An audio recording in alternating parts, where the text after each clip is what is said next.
صباح الخير أحبائي وأعزائي من قناتكم قناة الملك والأمير، القناة التي تعشق تراب مشتركيها، القناة قناة الملكة هي العذراء أم النور، العذراء مريم التي اصطفاها رب العالمين كما قال الإسلام، والقديس العظيم ماري جرجس الذي نال 7 أكاليل لاستشهاده وتحمله العذابات الكثيرة. النهاردة ربنا يا رب يحافظ على مصر. الزلزال الذي هز مصر، نكشف تفاصيل الزلزال الذي ضرب محافظات الجمهورية العربية. هذا الزلزال قوي يضرب محافظات الجمهورية ويفعل ذعر بين المواطنين. سلامة الرب تكون على جميع الشعب المصري. شعر سكان محافظات مصر القاهرة الكبرى والإسكندرية ومحافظات الوجه البحري بزلزال شديد لمدة ثواني في فجر اليوم الثلاثاء. جعل الله هذا العام عاما سعيدا على جميع إخوتنا مسيحيين ومسلمين. وأفادت وسائل الإعلام اليوم الثلاثاء بوقوع هزة أرضية بقوة 6.3 ريختر في قبرص شعر بها سكان مصر. زلزال قوي يضرب محافظات الجمهورية وذعر بين المواطنون. وتداول رواد مواقع التواصل الاجتماعي منشورات كشفوا فيها عن الزلزال وقوته والذي استمر لثواني معدودة. وجاءت أبرز التعليقات على الزلزال: زلزال شديد، زلزال قوي يضرب مصر. حد حس بالزلزال.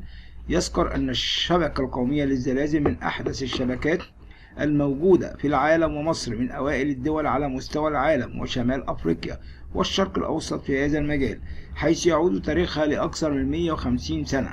ولدينا أكبر تاريخ زلزال طبعا عرفناه على مستوى العالم يعود لأكثر من 5000 سنة، على الرغم من أن رصد الزلزال بدأ مع بداية القرن العشرين، ولكن الحضارة المصرية القديمة وتاريخ الزلزال أو الزلازل في كتب التاريخ كلها تعود تاريخها لأكثر من 5000 سنة، وهو ما يعطي ثقل وقوة لمصر في رصد والتعامل مع مثل هذه الظواهر الطبيعية.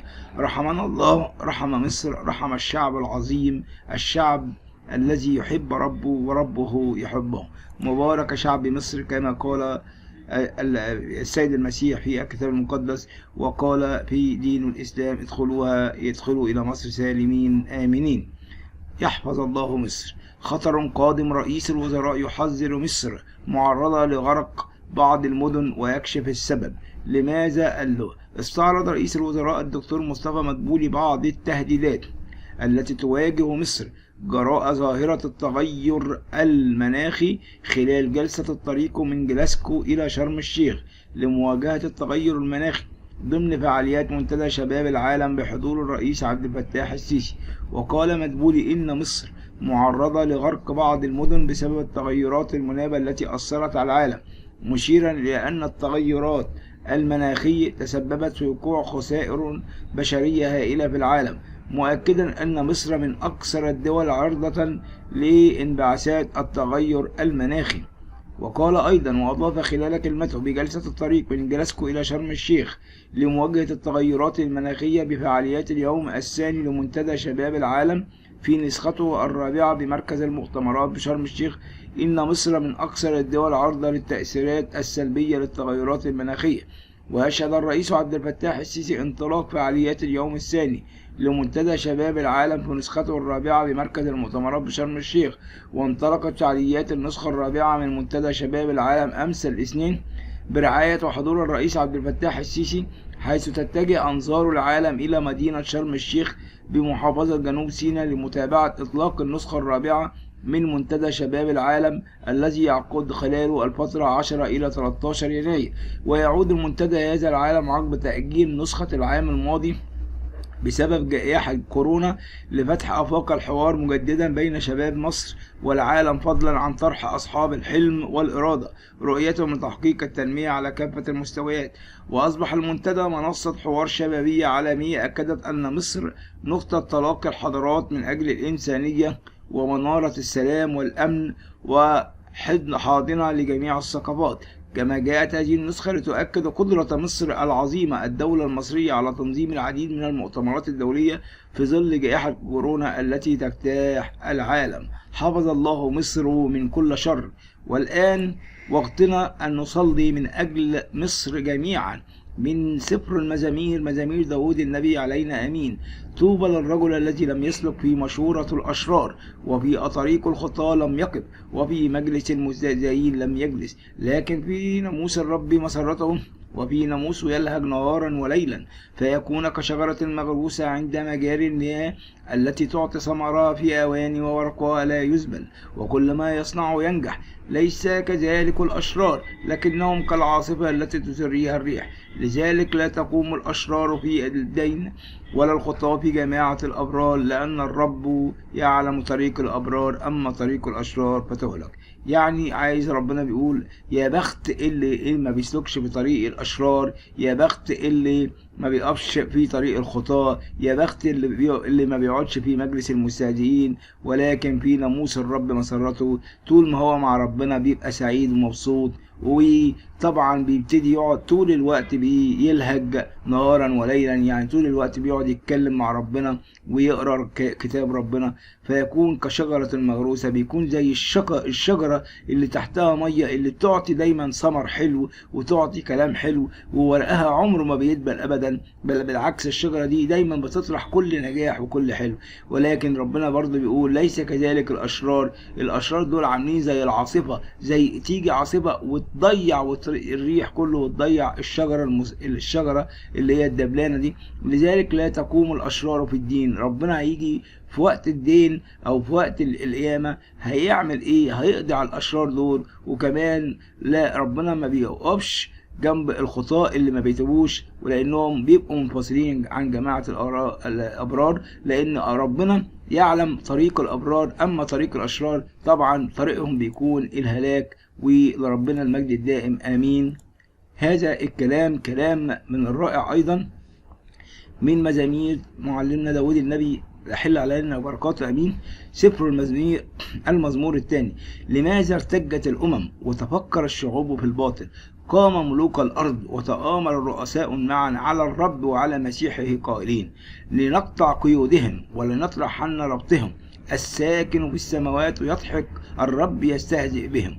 حينئذ يتكلم عليهم بغضبه وبيرجفهم بغيظه. أما أنا فقد مسحت ملكي على صهيون جبل قدسي، إني أخبر من جهة قضاء الرب. قال لي أنت ابني، أنا اليوم ولدت.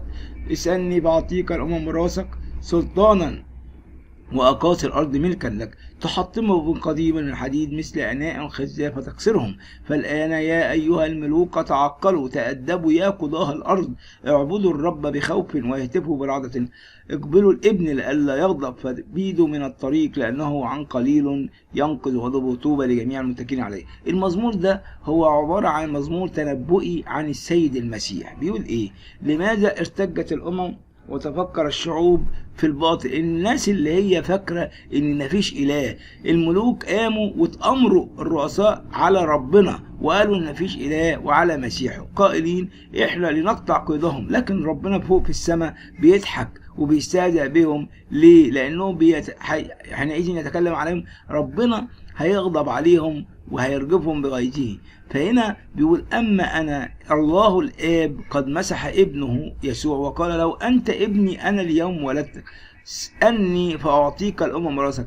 أنا هديك كل حاجة، وأنت اللي هتقضي على الناس دي كلها، وهتخلصهم وتخلص الأشرار وتنهيهم. واقبلوا بالمسيح فلا تبيدوا، اقبلوا ربنا حتى تتقدوا غضب الله. طوبى لجميع المتكئين الذين يتكلوا على البار. النهارده خبر يعني سعيد، انا عن نفسي فرحان بيه. معلمة المنصورة بطريقة بتقول طريقة رأسي كانت مستفزة، انا غلطانة سامحوني. مش عيب ان الانسان يغلط ويطلب ان هو يتوب ويطلب المغفرة، مش عيب ان هي تغلط. معلمة المنصورة بتقول طريقة رأسي كانت مستفزة، انا غلطانة سامحوني، وحرمت اطلع رحلات، مش عيب. قالت معلمة المنصورة آية يوسف انها نادمة على ما تم تداوله من فيديوهات لها وهي ترقص على احد المراكب الليلية، وقالت سامحوني انا غلطت وكنت بعيط كتير قوي، وهرجع واقف على رجلي واذاكر لابني وأتجاوز الأزمة اللي حصلت لي، وحرمت أطلع رحلات تاني. وطريقة رأسي بالفعل كانت مستفزة، وتابعت زمايلي في المدرسة وقفوا جنبي في أزمتي. وهروح لنهاد أبو القمصان القاهرة قريب، ويوجه الشكر لها ولوزير التعليم طارق شوقي. في وقت سابق كشفت الدكتورة داليا الأتربي عضو المجلس القومي للمرأة بالداخلية أنه تقرر عودة معلمة المنصورة لعملها السابق بشكل رسمي. معلمة المنصورة: طريقة رأسي كانت مستفزة، أنا غلطانة سامحوني، وحرمت أطلع رحلات. وأضافت الأتربي في تصريح لنا في موقع الملكة والأمير وفي صحفتنا اليومية أن المعلمة عادت لعملها بنظام التطوع في نفس المدرسة حتى يأتي دورها في التعيين، مؤكدا أنها تواصلت معها وأخبرتها بالقرار. معلمة المنصورة: طريقة رأسي كانت مستفزة، وبتكرر أنا غلطانة وسامحوني، وحرمت أطلع رحلات. وأكدت عضو مجلس القومي للمرأة بالداخلية أن الدكتورة أمينة شلبي مقرر فرع المجلس بالداخلية كلفتها بالتواصل مع المعلمة لمساندتها خلال أزمتها، وتم التواصل مع وزارة التربية والتعليم للتدخل وحل أزمة عملها، كما سيتم دعمها من خلال مكتب الشكاوي. الحقيقة خبر ما هواش وحش، خبر رائع برضو.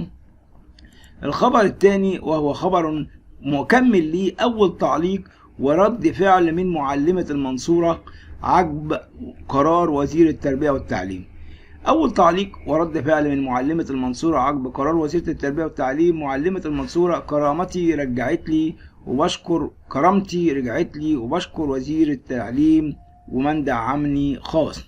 وجهت آية يوسف معلمة المنصورة في بث مباشر خاص لها لأهل مصر الشكر للدكتور طارق شوقي وزير التربية والتعليم على دعمه الكامل لها بعد إعادتها للعمل مرة أخرى. معلمة المنصورة: كرامتي رجعت لي.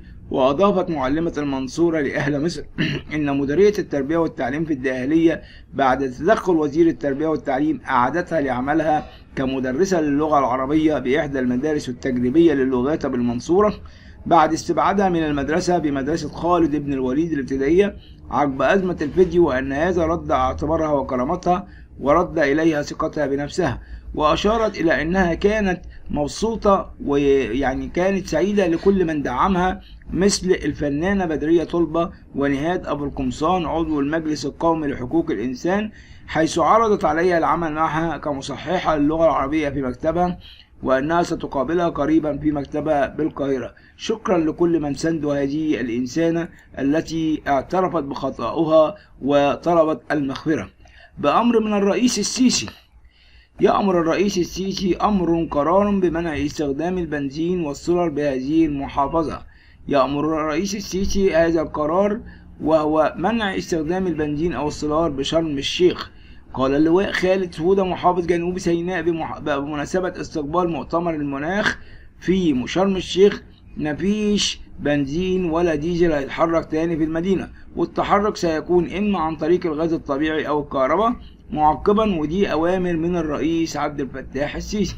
وأضاف خالد سهودة خلال حواره ببرنامج من مصر بالمذاعة الفضائية CBC إن جميع محطات البنزين سيتم تحويلها لغاز، مؤكدا إن مدينة شرم الشيخ ستكون نموذجا يقتدي به باقي المدن بعد مؤتمر المناخ.